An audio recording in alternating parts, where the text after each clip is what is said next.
Assalamualaikum warahmatullahi wabarakatuh. Assalatu wassalamu ala asrofil anbiya'i wal mursalin wa ala alihi wa ashabihi ajma'in, amma ba'du. Di sini saya akan menjelaskan tentang teori klasik, teori bunuh diri Emile Durkheim. Yang pertama, biografi dan latar belakang sosial.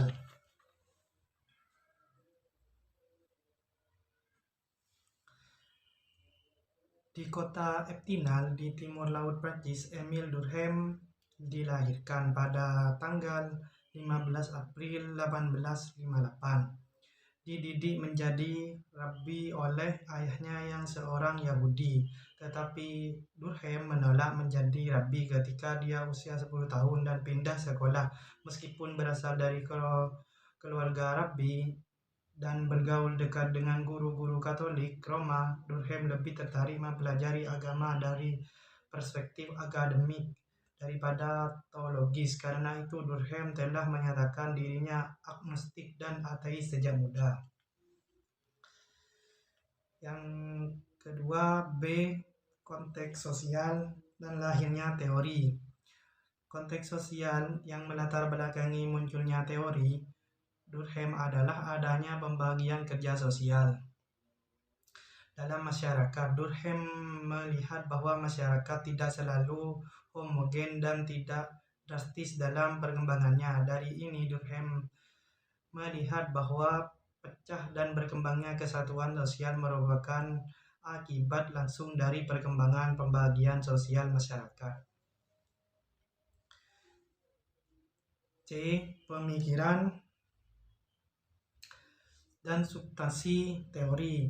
Emile Durkheim merupakan tokoh sosiologi klasik yang dikenal dengan teori bunuh diri. Dalam bukunya yang berjudul Suicide adalah hasil dari karya Durkheim yang didasarkan pada atas penelitian empiris terhadap gejala bunuh diri sebagai suatu fenomena etolin. Durkheim juga menemukan dengan jelas bahwa yang menjadi peranca bunuh diri adalah pengaruh dari integrasi bunuh diri. Karena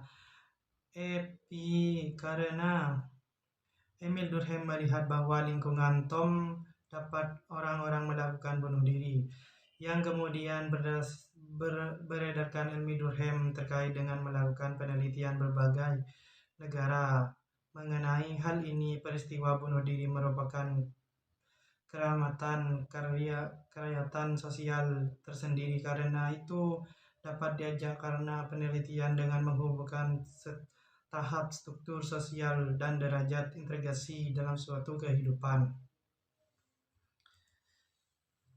Yang itu dibagi menjadi 4, yaitu teori bunuh diri eustik, dan 2 yaitu teori bunuh diri artustik, yang ketiga teori bunuh diri anomalik, yang keempat teori bunuh diri fatistik.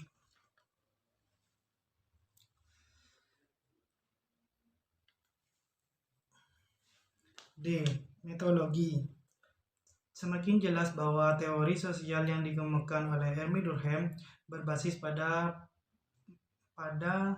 positivisme yang bertumpu pada empiris, seperti yang dicontohkan dalam analisis tentang kasus bunuh diri, yakni bahwa manusia bunuh diri bukan akibat dari penyakit kejiwaan seperti yang sedang dikatakan dalam psikologi, juga akibat imitasi atau kolisrim, tetapi juga bunuh diri masalah dipelajari dengan menghubungkan struktur sosial masyarakat yang bersangkutan dengan pemikiran Emile Durkheim. Pada dasarnya pengaruh oleh pemikiran positivisme dan dikemukakan oleh Auguste Comte.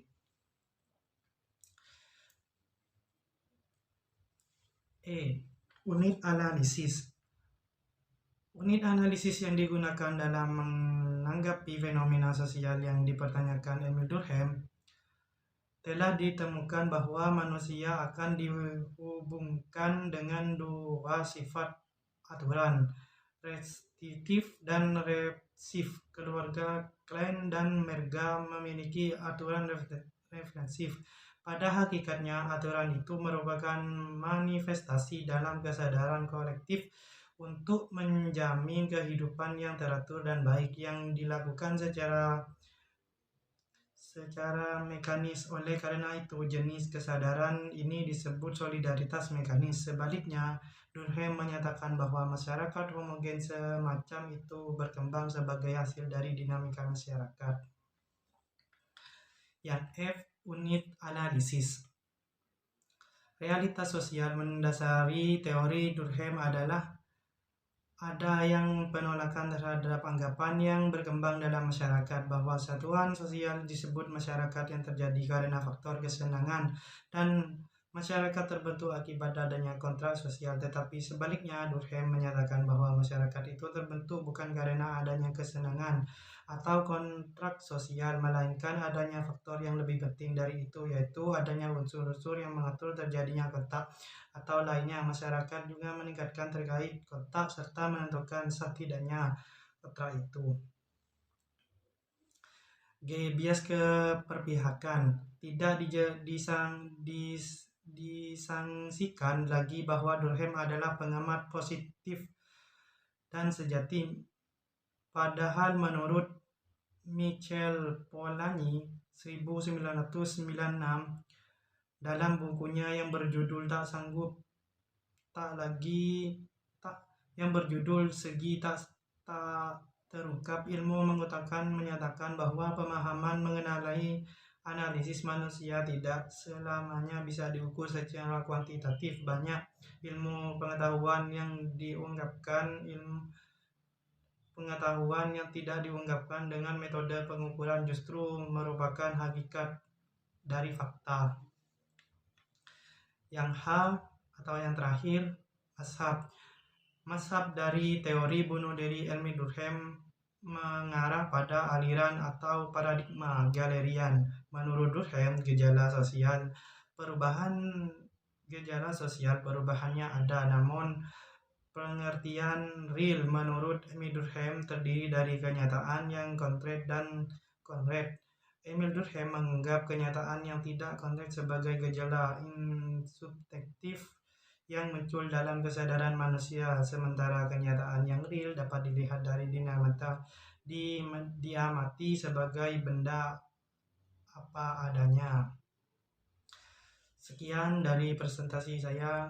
Apabila ada salah kata atau pemahaman yang kurang jelas, mohon maaf yang sebesar-besarnya. Wabillahi taufiq walhidayah waridha walinayah. Assalamualaikum warahmatullahi wabarakatuh.